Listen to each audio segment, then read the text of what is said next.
ឈប់យកលែមកបាញ់ឆេង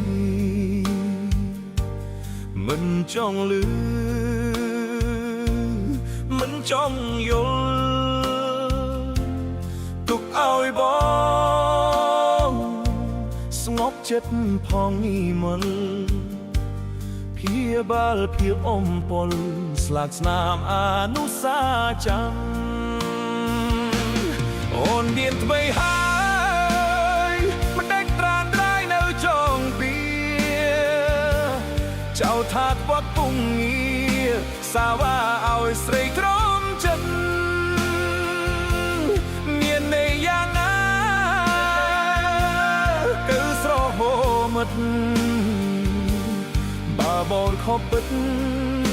បងទេជាអ្នកការចេញ